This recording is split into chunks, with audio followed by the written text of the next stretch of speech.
Hai guys, selamat datang di YouTube channel Axios Sneakers. Kali ini kita udah nyiapin untuk ngebahas semua sepatu core New Balance di tahun 2025.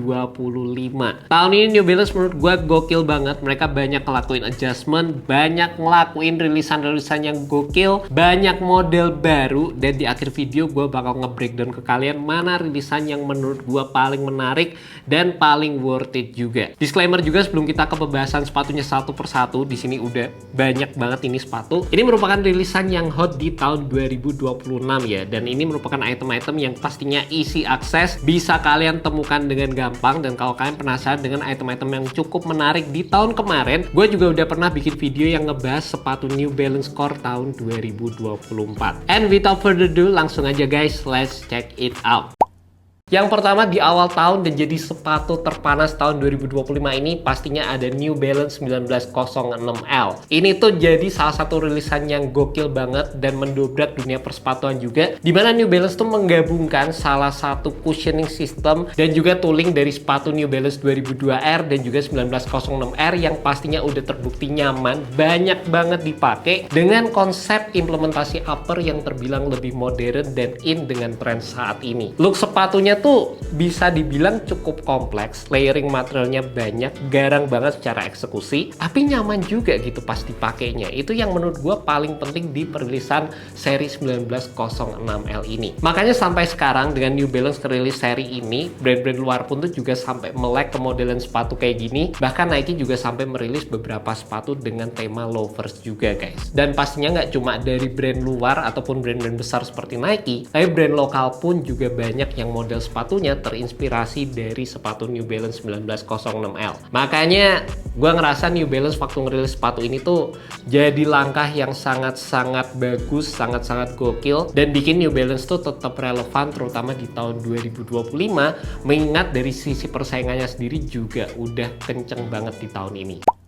Next ada sepatu New Balance 2000 dan itu jadi pesaing berat buat ngadepin tren ala-ala Nike Shox, Adidas Bounce, dan juga beberapa rilisan sepatu dari Asics yang menggunakan teknologi gel segede gaban di bagian heel sepatunya. Dan emang di tahun 2025 ini banyak banget sepatu-sepatu dari brand lain yang meng-showcase teknologi dari sepatu mereka dengan implementasi yang sangat-sangat masif, seperti apa yang bisa kalian lihat di sepatu New Balance seri 2000 ini. Dan lihat dari sisi desain yang ditawarkan, menurut gue ini tuh temanya Y2K banget. Mereka menggunakan teknologi Absorb dan juga SBS sebagai dual density cushion yang ditawarkan di sepatu ini dengan feel yang menurut gue pas dipakai itu dapat memberikan sensasi meredam yang cukup optimal. Dan feelnya itu bukan yang kayak bikin kaget, bukan yang langsung berasa kayak gimana gitu juga, tapi kayak halus aja gitu guys masuknya, dan lebih mengutamakan dari sisi kestabilan sepatu ini juga. Dan secara looksnya tuh juga menurut gue chunky banget, dan mungkin buat kalian dulunya demen sama seri-seri kayak 9060 dan ngerasa sepatu tersebut udah cukup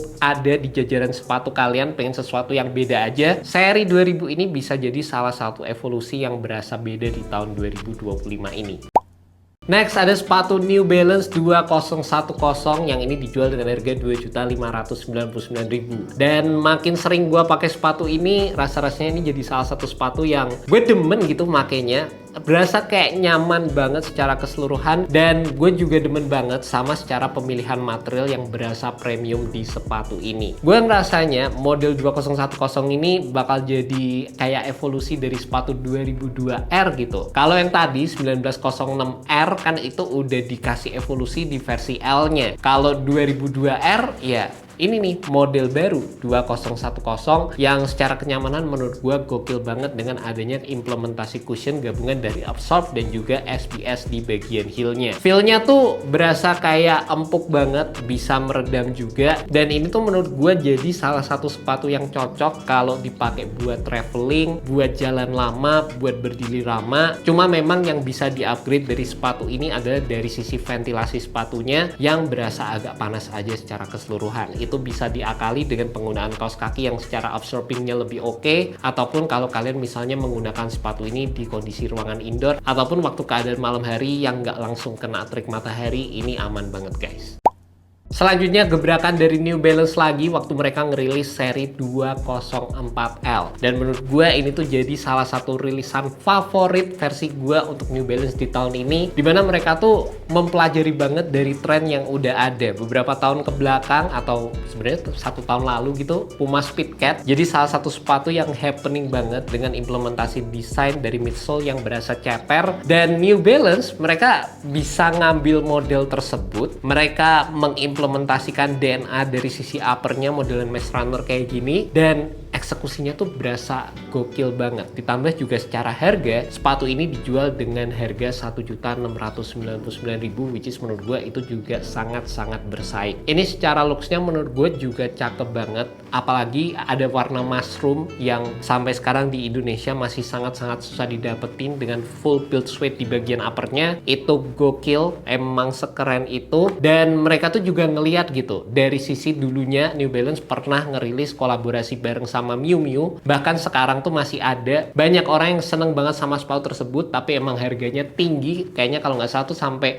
17 atau 20 jutaan gitu. Dan mereka ngerilis versi ini yang menurut gue juga secara desainnya tuh nggak kalah gitu. Jadi menurut gue New Balance itu berhasil ngelihat dari tren Speedcat modelan sole yang ceper ditambah dengan adanya collabnya mereka sama Miu Miu, ngehasilin seri 204L ini buat gue sih jadi rilisan yang sangat-sangat spesial di tahun ini dan emang cakep banget sih. Secara kenyamanan sih buat gue basic aja, terutama dari sisi cushion yang ditawarkan ya pastinya berasa sedikit lebih tipis kalau dibandingkan dengan beberapa sepatu New Balance yang pernah gue cobain, tapi secara keseluruhan tuh masih oke banget dan ngasih looks yang gokil kalau kalian pengen gunakan sepatu ini sebagai sepatu daily.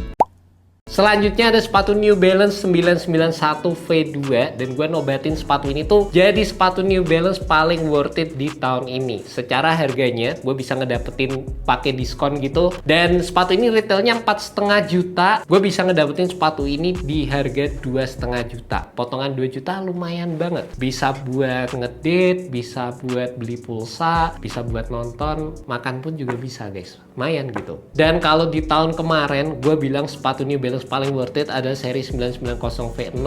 Tahun ini model yang satu ini tuh bisa dibilang punya eksekusi desain yang cakep banget guys. Terutama di bagian depannya, gue tuh seneng betapa slim secara keseluruhan looks yang ada di sepatu ini. Dan juga dari sisi implementasi materialnya juga pastinya berasa gokil banget. Cara sepatu ini tuh made in UK, dan model-model kayak seri made in-nya New Balance itu pastinya jadi salah satu model top tier dari lininya New Balance juga. Jadi kalau kalian pengen ngerasain produk paling topnya dari sepatu New Balance, terutama versi lifestyle-nya mereka, itu kalian bisa nyobain modelan kayak seri-seri 990, 991 kayak modelan kayak gini, dan juga beberapa seri-seri lainnya yang made in US ataupun made in UK. Secara kenyamanan kalau dibandingkan sama versi 990 V6, ini tuh berasa kayak lebih firm dikit, lebih stabil secara build-nya, nggak setebal versi 9906. Dan buat dipakai daily, seri 991 V2 ini udah pasti oke lah ya guys, terutama dari sisi breathability yang ditawarkan juga.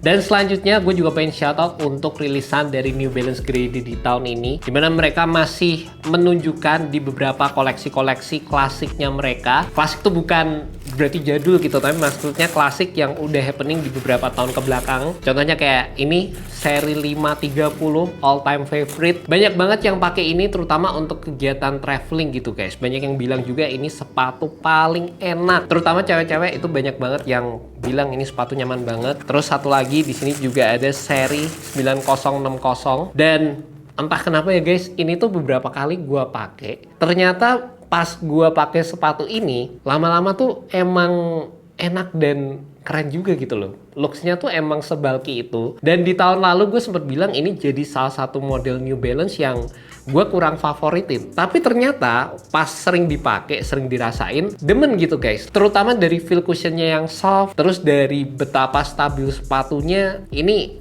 jadi highlight sih menurut gue di tahun 2025 ini. Dan ngelihat dari sisi color yang ditawarkan juga untuk yang edisi grade ini, clean parah, asli clean banget nih. Dan satu lagi pastinya seri New Balance 740 ini bisa dibilang jadi evolusi dari sepatu 530 juga. Secara tooling sih sama, tapi dari sisi implementasi detail materialnya ini sedikit dibedakan. Dan ini tergantung dari kalian masing-masing lah ya. Kalau menurut gue sih sebenarnya mirip-mirip aja gitu secara feel, cuma tergantung dari kalian lebih demen dari sisi material uppernya yang mana. Dan yang gue seneng secara marketingnya seri 740 ini tuh, dia New Balance marketingnya kayak gini guys. Sepatu ini bisa dipakai dari jam 7.40 pagi sampai 7.40 malam. Jadi itu kayak emang buat kegiatan mungkin office kali ya, office, terus yang mungkin kegiatan harian gitu, nih bisa banget lah, sepatu tempur gitu ibaratnya.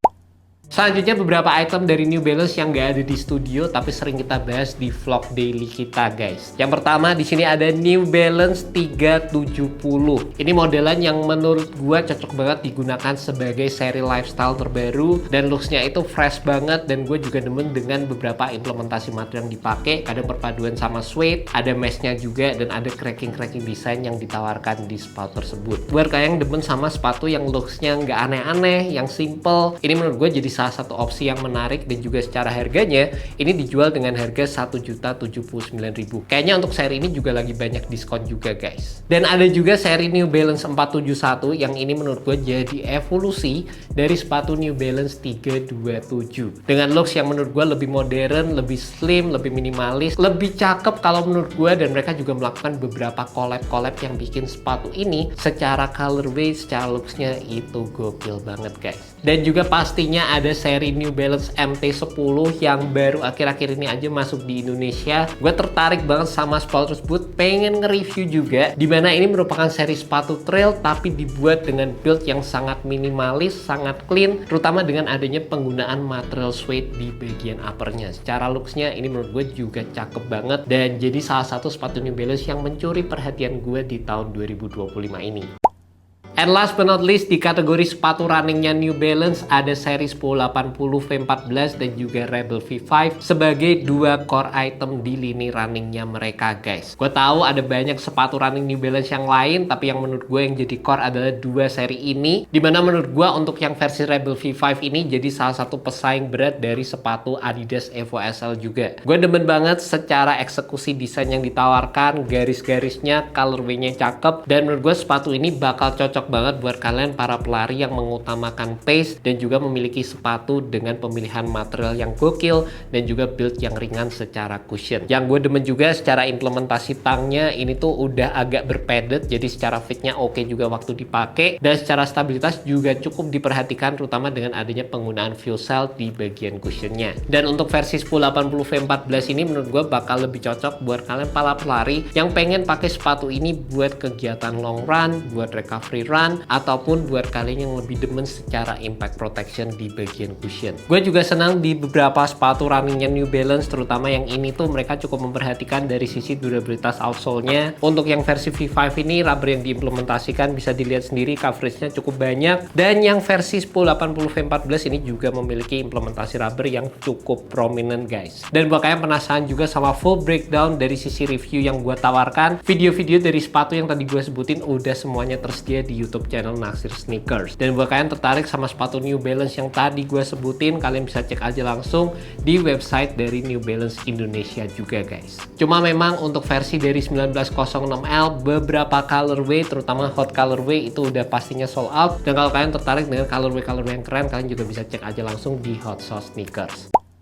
And that's about it guys, pembahasan untuk semua core sneakers New Balance di tahun 2025. Kalau ditanya mana yang paling panas, paling hype di tahun ini, pastinya jawaban gue adalah seri Loafers dari 1906L. Ini yang bikin momentum, bikin nama New Balance itu makin mencuat lagi. Tapi kalau ditanya mana yang jadi favorit gue di tahun 2025 ini, jawaban gue kayaknya bakal jatuh ke sepatu 204L. Secara harga bersaing banget, secara siluet juga gokil, dan into trend tahun 2025 ini juga. Nah kalau ngomongin sepatu New Balance yang paling worth it, pastinya jatuh ke 991 V2, dimana gue bisa ngedapetin sepatu ini dengan potongan harga yang sangat-sangat lumayan dan masuk banget. Dan kalau ngomongin untuk sepatu performance ataupun sepatu running, pastinya harus disesuaikan dengan kebutuhan kalian masing-masing. Jadi kurang lebih kayak gitu guys. Gue penasaran sepatu New Balance favorit kalian apa di tahun 2025.